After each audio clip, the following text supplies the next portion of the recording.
Indiana Jones and the Great Circle is, in my opinion, the game of the year for 2024.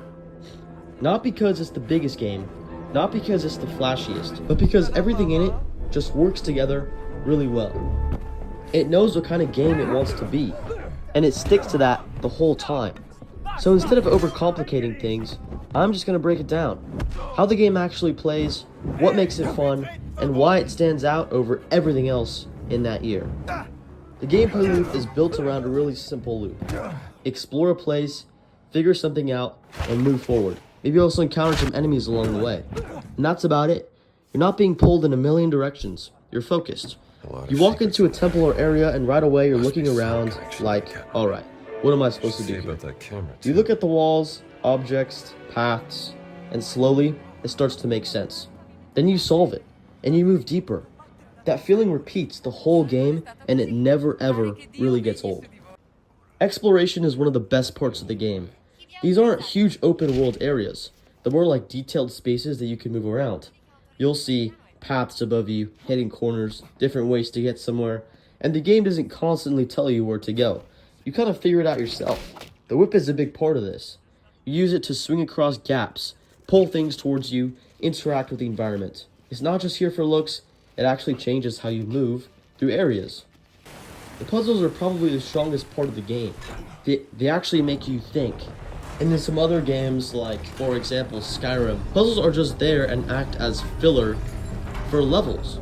But in Indiana Jones, each and every puzzle is so well intricately designed.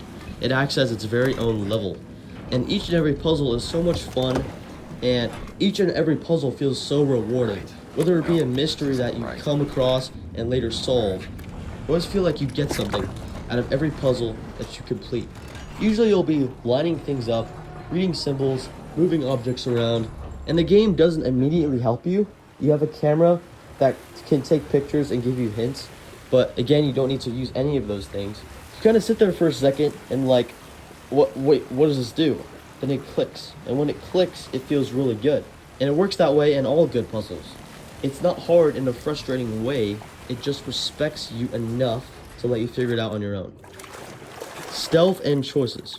A lot of situations, especially combat encounters, give you options. You can choose to sneak around enemies, distract them, put on a disguise, or just deal with them directly. Putting on disguises is, in my opinion, one of the best mechanics that this game has to offer that not a lot of other games have. In this game, you acquire different disguises, whether it be a civilian outfit or a soldier uniform. You can put on these disguises to access restricted areas or areas where someone like Indiana Jones otherwise can't go because of soldiers or enemies. Stealth is very simple but solid. A lot of people choose to criticize this game for its stealth, for the stealth AI, but I like to argue that the stealth AI is based off of behaviors of enemy soldiers in the movies. Enemy soldiers in the Indiana Jones movies were not the smartest people, they were relatively dumb. It's always fun to knock out an enemy with their own weapon, or a broomstick, or a frying pan. You watch where enemies are looking, move around them, and stay out of sight. It's not super complicated, but it works, and it fits the game. You're all friends. And you're usually thinking, do I really want to fight here, or just get through Hell it? of a drop. Combat is not the main focus, but it's still important. Fights feel a bit messy, but that's on purpose. You're throwing punches, dodging, using whatever's around you, like I said. Indiana Jones likes to improvise at his core. He looks around for whatever he can find, and he uses that to help him out in each and every situation. You feel like that with this game, and that same gameplay loop feels really good. Guns exist, but they're not something you rely on all the time.